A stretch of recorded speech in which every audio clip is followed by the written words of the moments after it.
we always say like we have to be better than free, meaning like you can access a lot of these games, especially with what Digital Eclipse does. You can access those. So how do you make something better than free?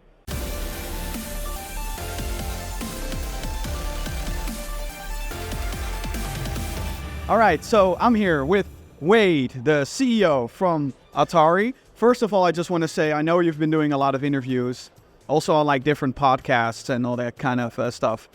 And I just wanted to say thank you, because there aren't a lot of people that carry the name CEO that do that kind of stuff. So just want to say thank you for reaching out to the smaller channels, the communities out there. Yeah, this is the fun part of the job. Exactly. I love this part. Yeah. So we're here at Gamescom 2024. How do you see Gamescom as a whole?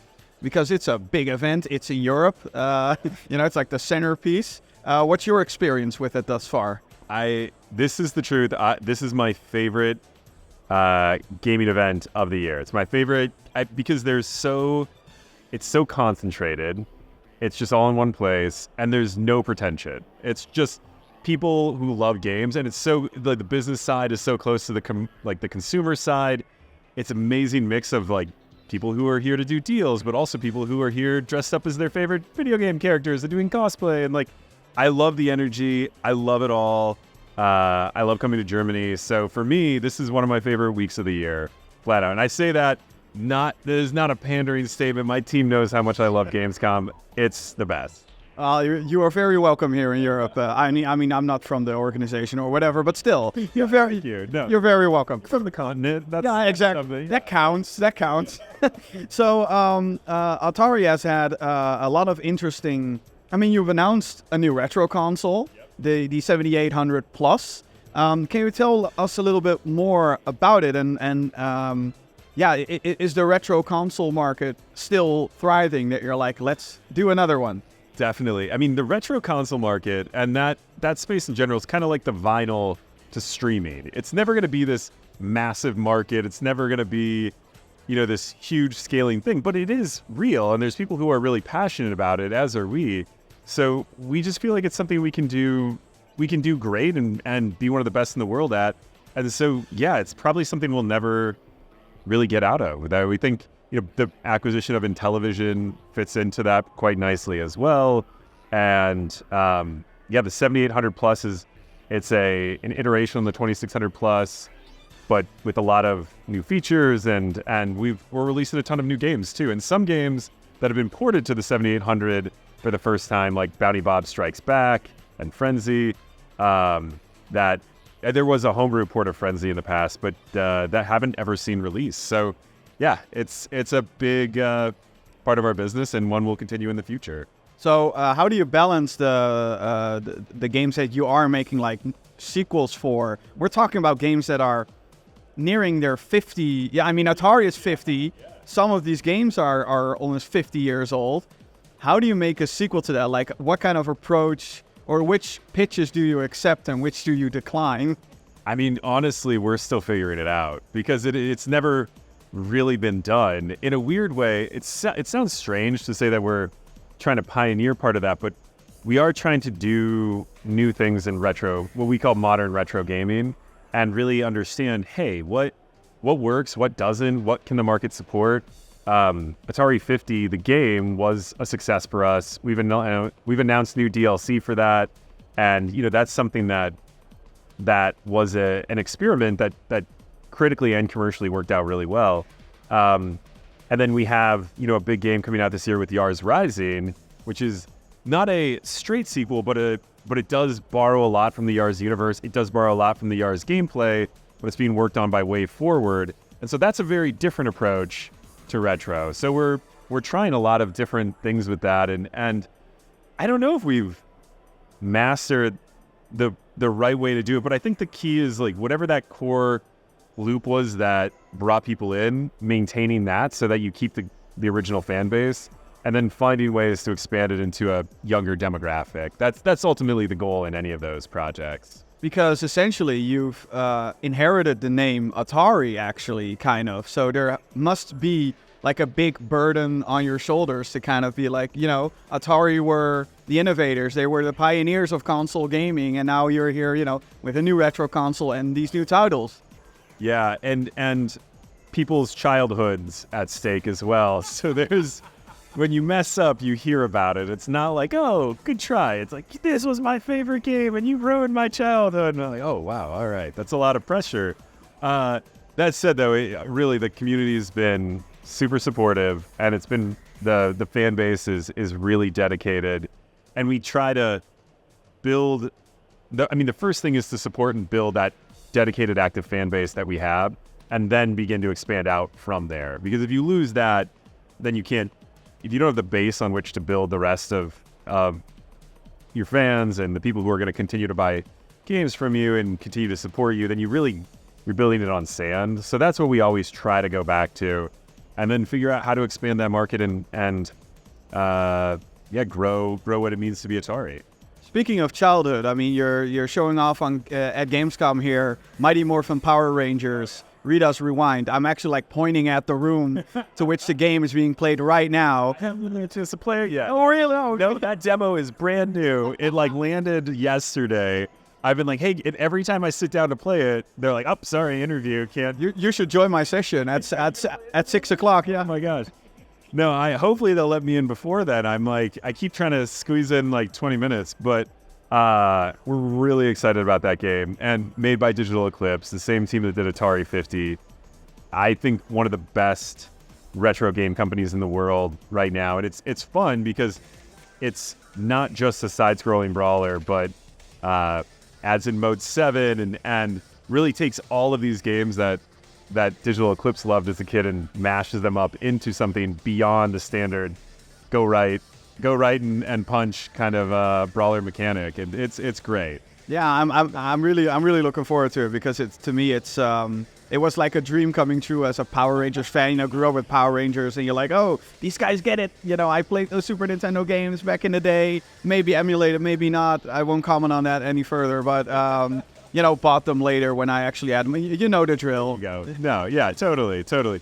Always through legal means you played those games. Power Rangers has been a pleasant surprise for me, because I was a little bit old for Power Rangers, so I was much more in Turtles. So when Shredder's Revenge was like the kind of thing that I really enjoyed and resonated with the Turtles games I had played.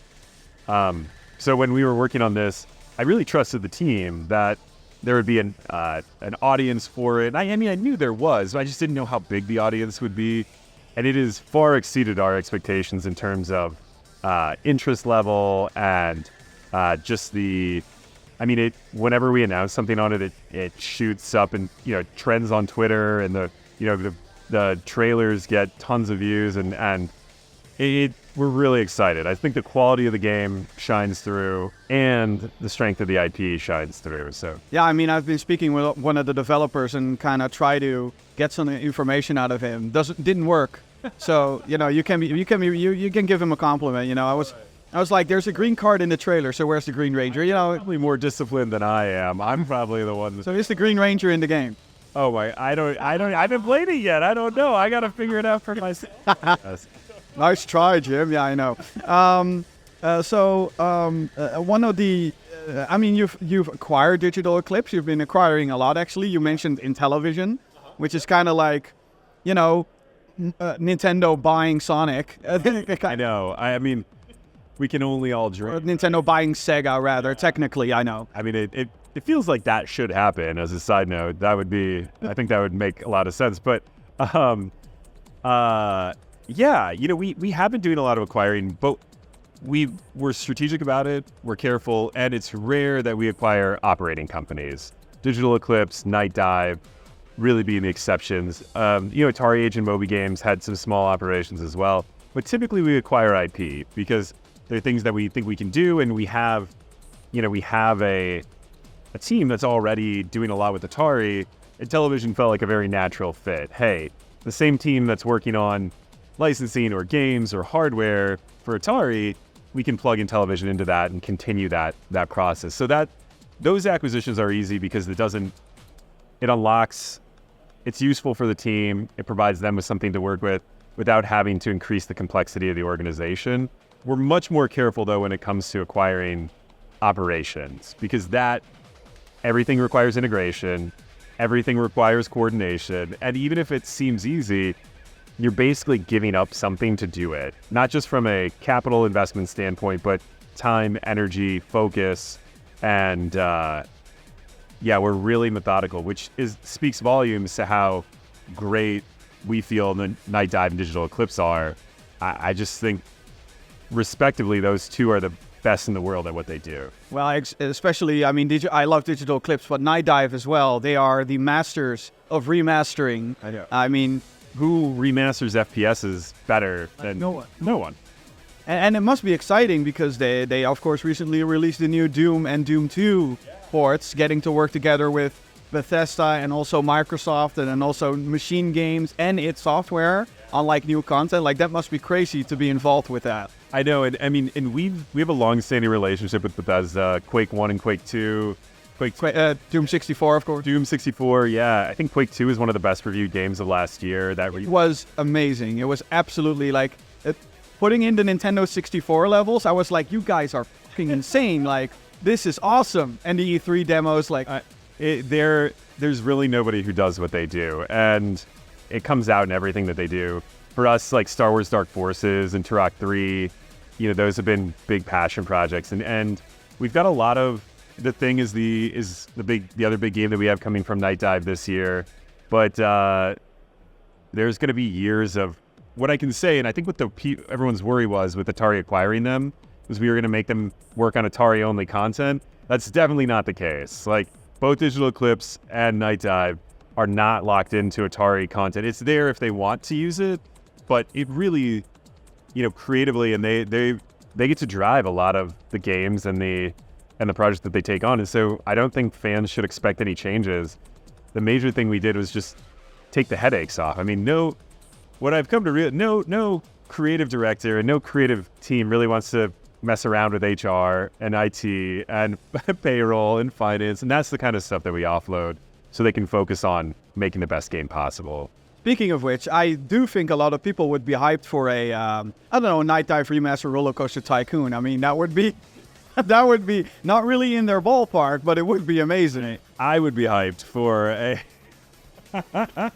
Can you imagine like 4K, 60 FPS Rollercoaster Tycoon 1, see the panda dancing and drowning in 4K? So, the interesting thing about RCT is there is a great roller coaster game in Planet Coaster. Yeah. I mean, kudos to Frontier having made an amazing, really the successor series to RCT, but it's also very different. It's 3D, it's, it feels very different than, say, the isometric kind of pixel art quaintness of RCT. And so as I look at, as we look at that, RCT is a franchise that at Atari we focus on all the time. I mean, it's I think in the collective company, the number one IP that we work with.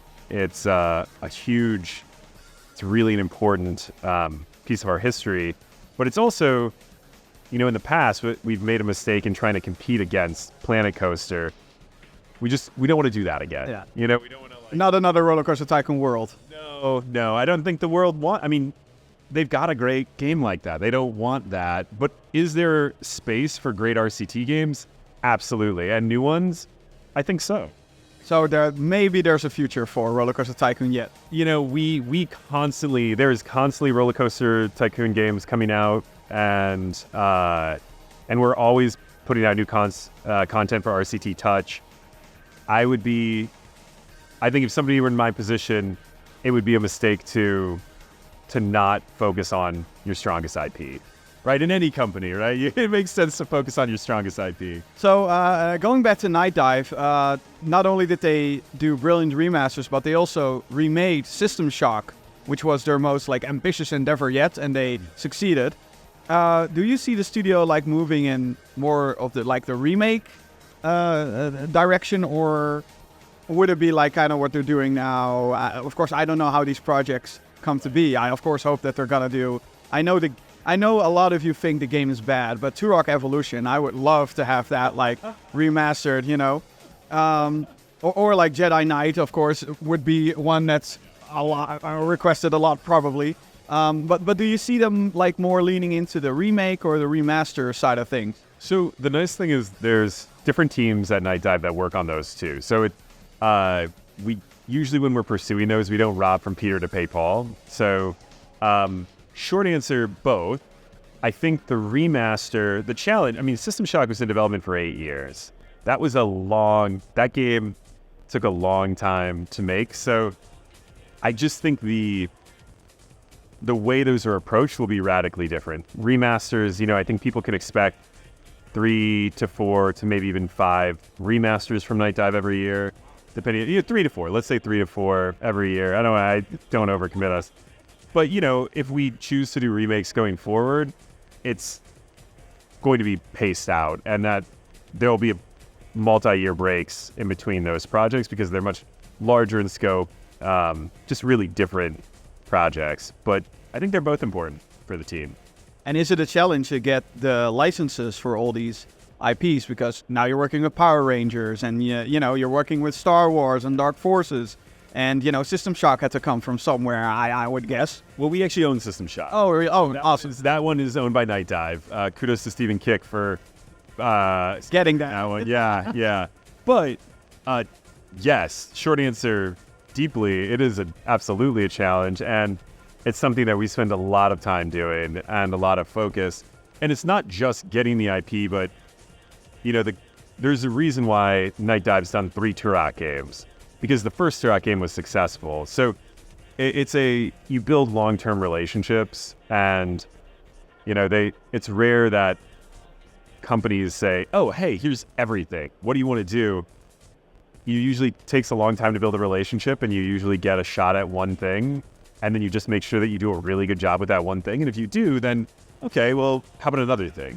And then another thing. And before long, then you have a relationship where they're coming to you with ideas and suggestions because you build that trust. But licensing is about trust. That's ultimately what it comes to. I would kind of imagine that the Doom plus Doom 2 recent ports would have come from Bethesda almost, because I kind of mentioned this in like previous podcasts and whatnot, because the Doom versions that we had, they worked fine. They had like mod support and you could play them, and sure, there wasn't an official PS5 version, but like it's Doom, and Doom 2. They were fine, but now like here comes this new kick-ass version, and I'm like, who initiated this? Because it's awesome.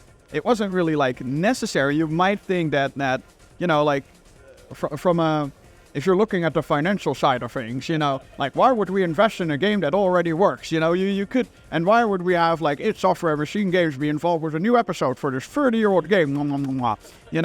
Of course, Doom 2 is turning 30 this year, so that's why probably they're celebrating it.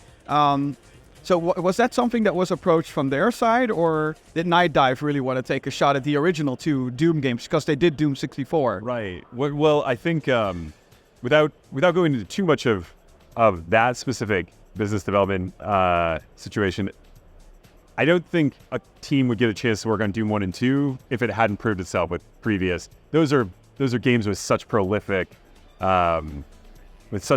histories.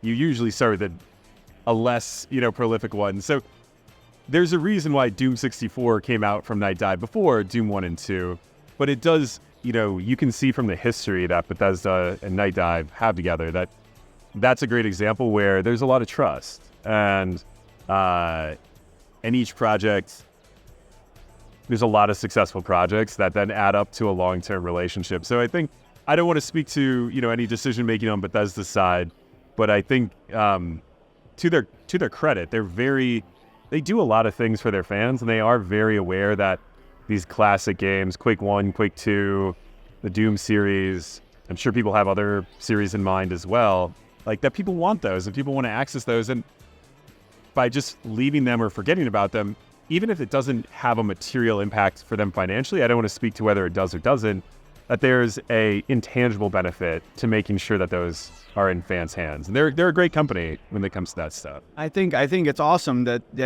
not only are you like, with Nightdive, but Digital Eclipse as well, they make older games playable, but also like for archival purposes, I guess, having them available for newer generations, because Atari is 50 years old.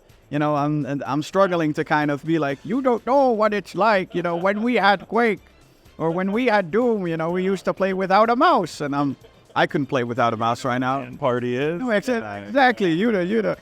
So I think that's an important task that you brought on yourselves, but you're doing a great job. Well, I think retro's reached a place where we always say like we have to be better than free, meaning like you can access a lot of these games, especially with what Digital Eclipse does. You can access those. So how do you make something better than free?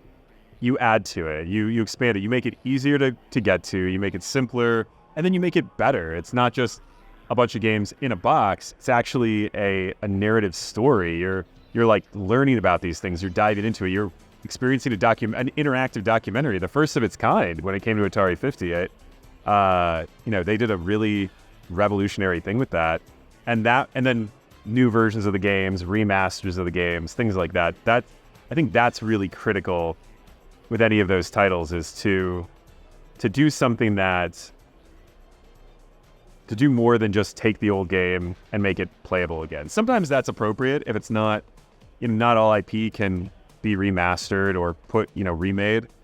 But often it's like, of course, always like the struggle of, is the source code somewhere, yada, yada, yada. Yeah, especially for remasters, that's a lot of what goes into that, is finding the source code, actually. But the other side of that is, when applicable, making sure that we're actually creating value and giving people value that they wouldn't have just through another retro collection. A good example with that is, there is a lot of different retro collections where you can play 150 Atari games, and they've existed for a long time. Yet Atari 50 had reviews that were radically higher and just felt different than any of those. So it's not only about the games in that case. So the industry has been in a very interesting place where we had COVID, people were home, a lot of investments. Now a lot of studios are either getting closed down. Some of them are getting saved. Tango, of course, is getting saved. Yeah, very nice. So how do you see the industry moving forward within the next couple of years? And what role does Atari play in that? So I have the advantage and disadvantage of not spending my whole career in the industry and coming to the industry a little bit later in life. I mean, I've always loved games. I've been a really passionate gamer. But what's unique to this industry that I think we forget is, most industries, you don't make decisions and then have those decisions really released 3 years later. There's a few movies, things like that, but tech isn't like that. Tech, you make a decision, you might develop on it, but you iterate on it quickly, you release new versions quickly. Sorry, the cable is getting... The cables are... there's not this long delay. So all the decisions that were made during COVID are coming out now. The capital investments that were justified during COVID are coming out into an industry that has shrunk since COVID and been flat for the last couple of years. So you have increased demand because of COVID, justifying these things when the levels were at COVID and rising, coming out to an industry that is now down. So what happens when there's increased supply and decreased demand? It puts a lot of pressure on an industry. I think the challenge is, and what I think the industry oftentimes just doesn't see, is that the seeds of the problems now were sown during COVID. I think there's a lot of people who are upset about the layoffs and everything that's happening, and that makes sense because a lot of false promises. But I think people should have been more upset and more worried when there was hyper growth in the industry. I don't feel like this is the kind of industry that supports hyper growth like that. And I think in the future, if we see a period where people are behaving like that, and like all of a sudden dev budgets are, literally large companies tripled their dev budgets in 2 years. That's not sustainable, all the problems were there. We just don't see them until, hindsight. We're now feeling all the ramifications of that behavior from years earlier. So how do I view the industry? Unfortunately, it's a right sizing that's affecting a lot of people, and it's hurting a lot of people, and it's really painful. I think next time, there's smart growth rather than like hyper fast growth, and this is the kind of industry that probably would do better with slow, steady. I think Nintendo is probably the poster child of really solid organic growth that's justifiable and sustainable, and then they have the basis to maintain that afterwards. They keep enough in the, so if they have a down year, they're not just cutting everybody and then going into hyper hiring mode 3 years later. They think it out and they're thinking long term. And so viewing the industry more like that and less like tech, which can respond really quickly, I think is important. As for Atari, yes, we have been making a lot of acquisitions, but I think our strategy remains the same, which is how do we be the best modern retro gaming company in the world? And we try to just not get away from that. That's our strategy ultimately.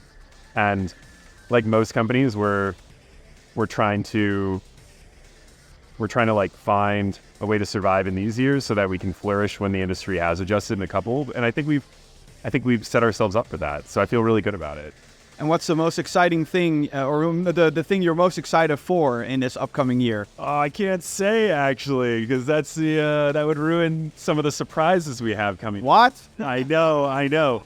So, but of what I can talk about, I would say I'm the most excited about the Thing Remastered, actually. Yeah. I know, I want to say Power Rangers, but there's something about the Thing. You haven't played it yet. I haven't played it, so I can't. The Thing, I remember playing the Thing, and it was like kind of a beautiful mess. Like it was a great game. It's like, but it also was like sort of broken. I remember on the PS2, you'd like run a blood test. It's like, they're not the Thing, and you turn around and then it'd kill you. And you're like, what? I just checked them. So, there's a lot of, that game was so close to a masterpiece. And I think Nightdive is the kind of team that can take an almost masterpiece and make it into a masterpiece. And I feel like aesthetically, it's aged well. It's canon. Most people don't know that game is actually canon in the Thing universe.